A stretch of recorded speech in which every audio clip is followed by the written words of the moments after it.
Google Ads for healthcare providers. As you probably know, Google Ads can be tremendously effective at growing a healthcare practice. Honestly, you're getting in front of patients right in the moment when they're looking for exactly what it is that you do. But with Google Ads, it's really easy to burn piles of money if you don't get your campaign right. In this video, I'm going to share with you 12 tips that are going to help you to avoid burning mountains of cash as you're trying to get Google Ads right for your medical practice.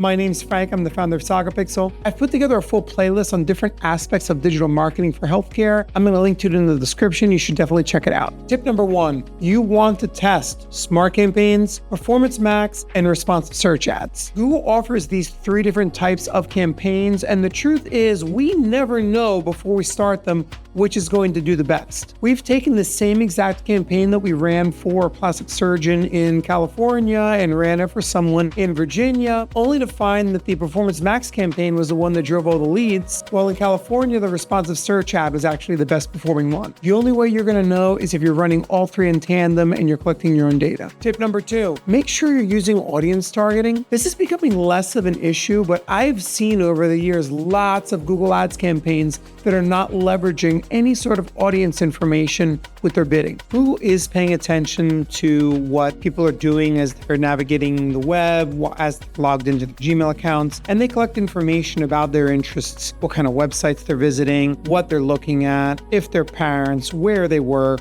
And as you observe these different demographics and these different audience segments, you'll start to see that some of them are going to convert at a higher rate than others. You should exclude the ones that are unprofitable and frankly bid more in the ones that are. Likewise, tip number 3, bid on demographics as well. Inexplicably, I very rarely see bid adjustments based on age ranges. There are going to be very few areas of healthcare where you're serving absolutely everybody and everybody's of equal value. I recently visited the ophthalmologist, and I think that the next oldest person in that waiting room was about 25 years older than I am. They should be excluding basically everyone under 35. Number 4, don't set your geo-targeting as a radius. Geo-target by city or frankly even by zip code. This is going to give you more information about who's converting and who's not. There are going to be neighborhoods where your leads are just more expensive. Stop wasting money there. Number 5, maybe the most important of all of them. Watch your search terms report like a hawk. Google does provide a report of the actual keywords that people searched before they clicked on your ad. And as you go through this, you're going to see a lot of them that you don't want to pay for. You can add these as negative keywords, which will prevent your ads from showing for these searches in the future. Number 6, set your ad schedule in 3-hour blocks. Instead of running these from 9 to 5, you can set them in 3-hour blocks, which is going to afterwards allow you to add adjustments based on the times of day and the days of week when your campaign performs best and performs worse,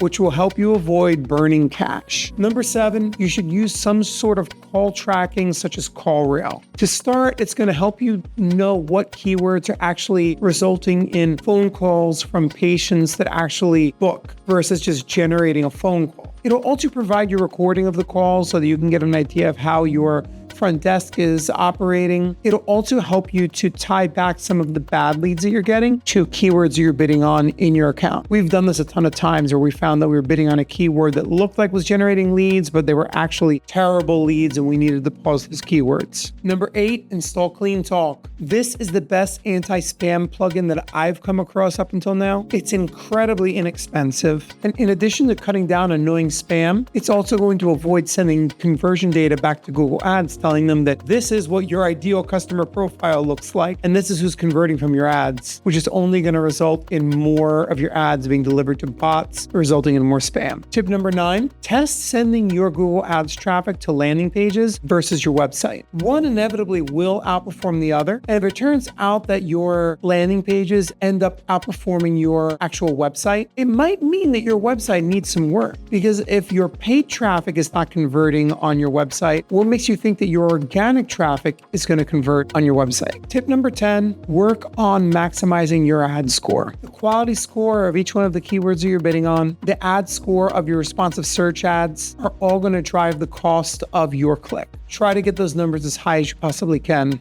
Tip Tip number 11, focus your ads on mobile. Now with Performance Max, Google's going to deliver your ads to anybody that they want to deliver to. But with your responsive search ads, you do have more control. And you'll find that usually your mobile traffic is going to convert better than your desktop traffic. The reason for this is that most of the bots out there are on desktop, and people that are on their cell phones are going to be more likely to convert after they've clicked on your ads. On mobile, they're going to have that tap to dial, or if you're really smart, a tap to book appointments. Tip number 12, possibly the most important of all of these, give a thorough review of Google's healthcare advertising policies. It's very easy to get an account banned. There's a 3-strike policy. It can be very frustrating to get an account set up in the first place for many areas of healthcare. You don't want to spin your wheels in the mud unnecessarily. So reviewing those policies ahead of time will save you a lot of headaches. I hope this video was helpful. If it was, please consider giving a like. If you want to meet with me, links in the description.